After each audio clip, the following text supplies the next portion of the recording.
অত্যন্ত উপকারী এবং সুস্বাদু একটি শাক হচ্ছে লাল শাক।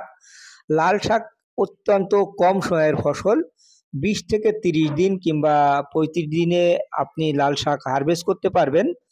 শিকড় প্রযুক্তিতে লাল শাক আপনি ছাদে চাষ করতে পারবেন, অত্যন্ত সহজেই আপনি করতে পারবেন। আসলে লাল শাক উপকারী এর কারণ হচ্ছে লাল শাক রক্ত বাড়ায়, এতে আয়রন এবং ফোলেট থাকে। বিশেষ করে রক্ত স্বল্পতা যাদের আছে তাদের জন্য লাল শাক অত্যন্ত উপকারী। অনেকে বলেন যে সবজি চাষ করলে নিচেই ভিজা থাকে, ছাদে নষ্ট হয়। দেখুন তো কত চমৎকার শুকনো আছে এবং এভাবে এই শিকড় প্রযুক্তিতে সকালবেলায় আমি ছাদ থেকে তুললাম। তোলার পরে এই শাক দেখে কি তরতাজা শাক! এই শাকটা দেখে আর লাগলো না। বিশেষ করে নিজের হাতে রান্না করেছি। আমি নিজের হাতে রান্না করেছি। ১০ আঁটি হয়েছিল। ১০ আঁটি পরে আমি ১ আঁটি নিজেই রান্না করেছি এবং ৯ আঁটি বিক্রি করে ফেলেছি। ৯ আঁটি আমার এই যে পাশেই বাজার, সকালবেলা অফিসে যাওয়ার সময় আমি নিয়ে গিয়েছিলাম। নিয়ে যাওয়ার পরে ৯ আঁটি আমাকে ৳১০০ দিয়েছে এবং এগুলো খুবই চমৎকার। যে স্বাদ হয়েছিল আমি রান্না করার পরে যে স্বাদ হয়েছিল তা আপনাদের বলে বুঝাইতে পারব না। তা আসলে শিকড় প্রযুক্তিতে আপনারা ছাদে সুন্দর করে এই যে লাল শাক সাথী ফসল হিসেবে দিতে পারবেন। সাথী ফসল হিসেবে দিলে হয়তো আপনি এই দেখেন ভিতরে লাউ রোপণ করেছি। লাউ রোপণ করার পরে এখানে কিন্তু আমি সাথী ফসল হিসেবে লাল শাক দিয়েছিলাম।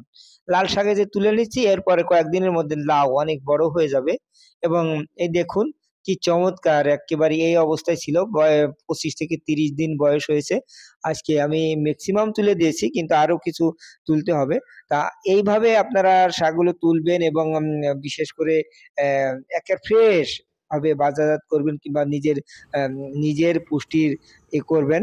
বিশেষ করে নিজের পরিবারের পুষ্টি যদি উ উ করতে পারেন সেটা অনেক বড় কিছু। আমার তো এত লাগে না। এরপরে যে ধুয়ার কাজ পরিষ্কার পরিচ্ছন্ন করে আমি আসলে নিজেই সবকিছু করি একেবারে ভোরবেলায়। অফিসে যাওয়ার আগে প্রায় এখানে ৫ টায় উঠে নামাজ পড়েই আমি শুরু করে দিই। আসলে তো কৃষি তো ভালোবাসার জিনিস, মমত্বর জিনিস। এইজন্য নিজে করি। আসলে এতে আছে মানুষের যে ভালোবাসা এবং মমত্ব। নিজের কাজ নিজে করি, এটা চমৎকার। আমার ছাদে শিকড় প্রযুক্তিতে প্রচুর পরিমাণে সবজি এখনো আছে। আগামীকাল আমি দেখাবো। অনেকে বলে যে ছাদের অনেক ক্ষতি হয়। কিন্তু ছাদের আপনার ১ম এই দেখিয়েছি যে ছাদের নিচে খুব শুকনো থাকে, অনেক শুকনো থাকে এবং সুন্দর, হ্যাঁ? এবং শাক তোলার পরে আমি নিজে হাতে রান্না করলাম। দেখুন নিজে হাতে রান্না করলাম। খুব টেস্টি হয়েছিল।